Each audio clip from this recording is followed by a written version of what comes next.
മലമ്പുഴ മണ്ഡലത്തിൽ മത്സരിക്കാനായി വി.എസ്. വരുന്നു. ഒലവക്കോട് റെയിൽവേ സ്റ്റേഷനിൽ കാലുകുത്തിയപ്പോൾ ഒരു മുദ്രാവാക്യമുയർന്നു. അന്ന് ബാലസംഘത്തിലെ ഒരു വിദ്യാർത്ഥിയായിരുന്ന ഒരാൾ വിളിച്ച മുദ്രാവാക്യം പിന്നീട് കേരളം ഏറ്റുവിളിച്ചു.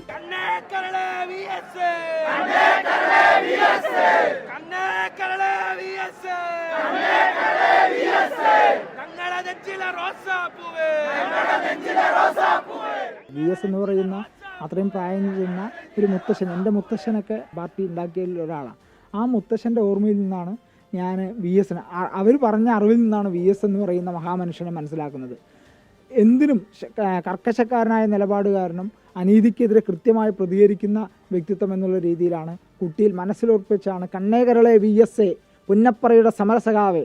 പിന്നെ അതിനെ വളരെ മാറ്റി കണ്ണേകരളെ വി.എസ്.എ, ഞങ്ങളുടെ നെഞ്ചിലെ റോസാപ്പൂവേ എന്ന് പറയുന്ന മുദ്രാവാക്യമാക്കി മാറ്റി. അന്ന് ഒരു വലിയ അനീതിക്കെതിരെ പോരാടുന്ന ഒരു നല്ല മനുഷ്യനെ കണ്ടപ്പോൾ അദ്ദേഹത്തിനോട് മനസ്സിൽ ചേർത്ത് പിടിക്കാൻ പറ്റിയ മുത്തശ്ശൻ എന്ന ആ ഒരു ഓർമ്മയിൽ നിന്നും ബാലസംഘത്തിൻ്റെ ആ ലാളിത്യമുള്ള ആ ഇതൊന്നും കണ്ടിട്ടാണ് കണ്ണേകരളെ വി.എസ്. എന്ന് വിളിക്കാൻ കാരണം ഇടയായത്. വി.എസ്. ജനകീയനായ ഒരു നേതാവാണ്.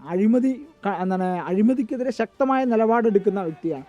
എൻ്റെ വരികൾക്കപ്പുറം വി.എസ്. എന്ന് പറയുന്ന മഹാമനുഷ്യന് ലോകം നൽകിയ അംഗീകാരമാണ് കണ്ണേകരളെ വി.എസ്. വി.എസ്. ഒരിക്കലും മരിക്കുന്നില്ല. വി.എസ്. ജീവിക്കുക തന്നെയാണ് ചെയ്യുന്നത്.